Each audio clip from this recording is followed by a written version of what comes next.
जाती जातीत, धर्माधर्मात आणि पक्षापक्षात विभागलेला शेतकरी काल बच्चू भाऊंच्या नेतृत्वात एक झाला. काल मित्रांनो नागपूरला 1 लाख लोकांच्या वरती लोक तिथे होते आणि यामध्ये शेतकरी, मजूर आणि मच्छीमार झालं, दिव्यांग बांधव झालं, हे सगळे लोक तिथे होते आणि बच्चू भाऊंच्या या लढ्याला खूप मोठं यश आलेलं आहे. खरंच बच्चू भाऊंना खूप जास्त दंडवत आहे, म्हणजे प्रणाम आहे बच्चू भाऊंना, की बच्चू भाऊंनी एवढा मोठा शेतकऱ्यांसाठी लढा उभारला आणि न भूतो न भविष्यती एवढा त्याला प्रतिसाद भेटला. सो मित्रांनो, आजचे अपडेट आपण थोड्याशा शॉर्ट्समधून बघणार आहेत.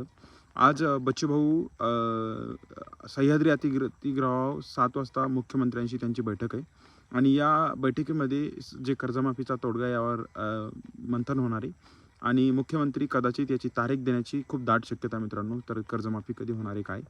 मित्रांनो, आता जे आंदोलक आहेत ते नागपूरमध्ये वेगवेगळ्या मंगल कार्यालयामध्ये थांबलेले आहेत आणि जसं बच्चूभाऊंचा निरोप येईल त्याप्रमाणे हे आंदोलन पुढे कंटिन्यू करण्यात येणार आहे आणि या आंदोलनाची जी धग आहे मित्रांनो, ही धग सगळीकडे पेटणार आहे. म्हणजे मुंबई झालं, पुणे झालं, ज्यामुळे जे शहरातले शेतकरी लोक आहेत त्यांना कुठे त्रास झाल्यावर सरकारला खूप दुःख होतं. ट्रॅफिकमध्ये लोक अडकले, लोकांना जीवनावश्यक वस्तू भेटल्या नाही, यामुळे दुःख होतं. पण रोज मरणारा शेतकरी दिसत नाही.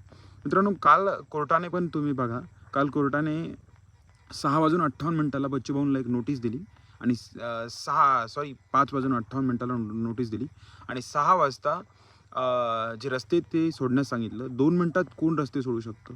म्हणजे कोर्ट स्वतः तक्रार दाखल करून घेतं, त्यावर तात्काळ निर्णय देतं. पण शेतकरी रोज 10-10, 12-12 शेतकरी आत्महत्या करतात, तेव्हा कोर्ट नेमकं कुठे असतं? ही न्यायव्यवस्था नेमकी कुणाच्या बाजूने झुकते? यामध्ये फक्त सरकारी नोकरदार आणि शहरात राहणारा जे लोकं आहेत त्यांच्याच पाठीमागे कोर्ट पण उभा राहणार आहे का? तुम्हाला खायला अन्न नाही लागत का? हा जो तीव्र राग आहे ना, हा कुठेतरी शेतकऱ्यांच्या मनात आलेला आहे आणि म्हणून काल एवढे शेतकरी जमलेत. मित्रांनो, आपण पण हा कुठून व्हिडिओ बघताय मला माहीत नाही. जर असाल तर तुम्ही पण नागपूरला पोहोचू शकता जसा कर्जमाफीचा निर्णय येईल तसा. आपण पुढचे अपडेट मित्रांनो वेळोवेळी घेणार आहेत. तोपर्यंत नवीन अपडेटसाठी तुम्ही माझ्या चॅनलला सबस्क्राईब करू शकता. या व्हिडिओला लाईक करू शकता मित्रांनो. धन्यवाद.